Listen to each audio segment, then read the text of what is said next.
Salut à tous, moi c'est Timothée et ça me fait super plaisir de démarrer cette nouvelle série de vidéos sur l'actualité scientifique. Dans cette première vidéo, on va parler de l'apparition de la vie, des pandas, de la galaxie, du climat, avec des rubriques un peu spéciales que vous allez découvrir en cours de vidéo. On est en septembre 2016 et vous regardez une grille de pixels rouge, vert et bleu. Bienvenue dans la chronique scientifique.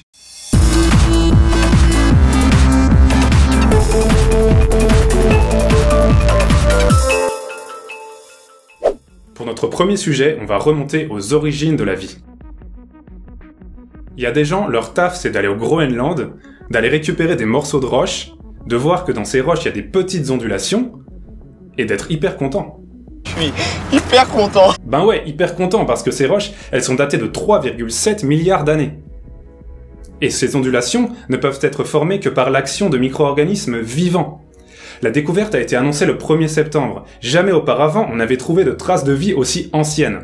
Le record précédent était de 3,4 milliards d'années, en Australie. Ça veut dire que la vie sur Terre est apparue, plus tard, il y a 3,7 milliards d'années. Quand on pense que la planète n'en a que 4,5, ça veut dire qu'elle était relativement jeune quand la vie est apparue. Toujours sur notre petite planète, la Chine de son côté a plutôt bien fait son taf en ce qui concerne la protection des espèces et notamment du panda géant. L'UICN a annoncé ce mois-ci que le panda n'était plus dans la liste des espèces en danger critique d'extinction, mais devenait simplement vulnérable. Et c'est surtout grâce à la Chine qui a replanté en masse des forêts de bambou.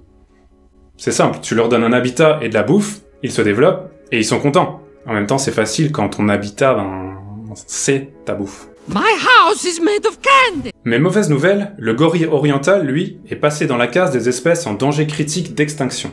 Il vit notamment au Congo et sa population a diminué de 70% au cours des 20 dernières années, principalement à cause de la chasse illégale.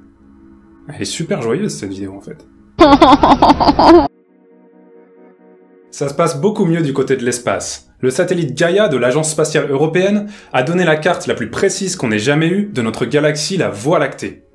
En fait, les données datent de 9 mois, mais il a fallu vérifier, analyser, traiter les informations dans 7 centres de calcul différents avant de pouvoir donner les résultats à la mi-septembre. Finalement, c'est plus d'1 milliard d'étoiles qui ont été cartographiées, soit 50 fois plus que la carte précédente. Et avec une bien meilleure résolution. C'est un peu comme passer direct de 240p à la Full HD. Ça va nous permettre d'en savoir plus sur l'histoire de notre galaxie et de la comparer aux galaxies voisines. Au fur et à mesure que le petit satellite Gaia va répéter ses mesures, parce que vous vous doutez bien qu'il va pas s'arrêter là, et que les scientifiques vont corriger ces mesures par le calcul, la carte va encore gagner en qualité. Bullshit detected. Le détecteur à bullshit à peine mis en service a déjà explosé ce mois-ci avec bien sûr la nouvelle position de Nicolas Sarkozy sur le changement climatique. Il commence par déclarer devant une assemblée de patrons qu'il faut être arrogant comme l'homme pour penser que c'est nous qui avons changé le climat. Il en remet une couche le lendemain sur France 2 en disant que l'homme n'est pas le seul responsable.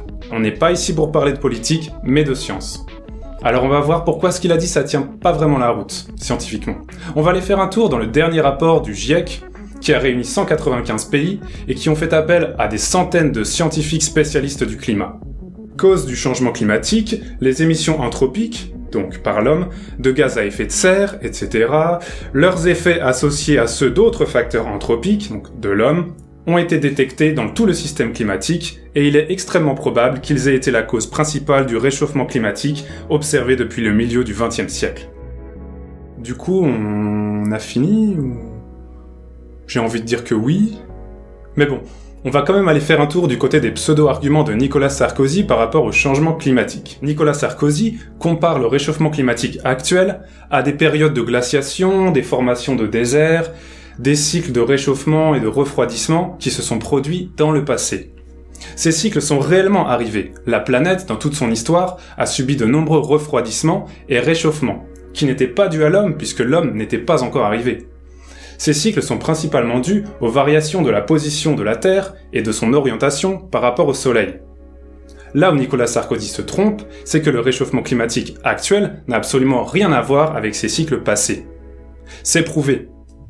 Et le plus drôle, c'est que si on considère uniquement l'énergie que le Soleil apporte à la Terre, on devrait théoriquement se trouver dans une période de refroidissement, pas de réchauffement. Je ne rentre pas plus dans les détails, mais je vous mettrai en description plusieurs liens qui permettent de confirmer ce que je viens de vous dire. Mais au-delà de ça, ce qui me frappe dans la première phrase de Nicolas Sarkozy, c'est qu'il transforme une vérité scientifiquement établie en une accusation d'arrogance qui vient attaquer sur le plan émotionnel au lieu d'avoir un raisonnement logique, provoquer la colère au lieu d'avoir un débat scientifique. Je me demande qui peut être sa source d'inspiration. On enchaîne tout de suite avec les 1500. Les 1500, c'est simplement l'idée que les sujets scientifiques sont souvent pas faciles à comprendre à cause de tous les termes techniques et des phrases compliquées qu'il y a dedans. Et comme dans cette série de vidéos je voudrais expliquer vraiment simplement la science, dans cette rubrique je ne vais utiliser que les 1500 mots les plus courants de la langue française, et je vais expliquer en détail un thème scientifique. Si vos yeux sont en bonne santé, ils marchent de la façon suivante. Un rayon de lumière entre dans l'œil et vient frapper une couche au fond de l'œil en un point. Cette couche du fond est faite de millions de petites machines vivantes qui répondent à la lumière. Ces machines vivantes, que l'on va appeler machine A, répondent en parlant aux machines B. Elles leur envoient pour ça du courant, comme dans une prise de courant. Ce courant continue ensuite jusqu'au cerveau. Même chose pour tous les autres rayons de lumière sur tous les points de la couche. À la fin, tout le courant qui est passé dans les machines B va au cerveau qui en tire une image complète. Chaque point de la couche a servi à faire un point particulier de l'image. Attention, on peut aussi voir les couleurs, parce qu'il y a plusieurs types de machines vivantes A, qui répondent soit au bleu, soit au rouge, soit au vert. Elles sont toutes serrées les unes contre les autres dans la couche du fond de l'œil. Mais avec le temps, chez certaines personnes, ces machines vivantes se mettent à mal marcher. Ces personnes peuvent alors perdre la vue. On peut chercher à construire un système qui leur permettrait de voir d'une autre façon. D'abord, on observe les images au dehors avec un objet fait pour cela. Il est lié par un fil à une machine qui sait parfaitement compter et qui transforme les images en un courant très étudié. Le courant passe ensuite par un fil jusqu'à un tout petit tapis accroché sur la couche du fond de l'œil. Le tapis a autant de points que la couche et le courant est envoyé dans les bons points suivant l'image observée au dehors. Au lieu de lumière, les machines vivantes A reçoivent du courant, mais cela peut marcher. Le courant est quand même passé aux machines B. La fin du chemin est la même, le courant est envoyé jusqu'au cerveau qui forme une image. Elle est loin d'être aussi belle que celle d'une personne qui voit, mais c'est mieux que rien. Les gens de science travaillent à mieux rendre la vue, pour cela ils ont compris aujourd'hui le premier problème. Le courant envoyé par le tapis va dans plusieurs machines vivantes à la fois au lieu d'une. Cela peut se produire à chaque partie du chemin, et cela réduit la qualité de l'image. Si à l'avenir ce problème est résolu, on peut rêver de rendre la vue à ceux qui l'ont perdue grâce à la science. C'est la fin de cette vidéo, j'espère qu'elle vous a plu. Si c'est le cas, n'hésitez pas à la partager et à vous abonner pour ne pas rater la chronique du mois prochain. Vous pouvez retrouver toutes les sources de la vidéo dans la description.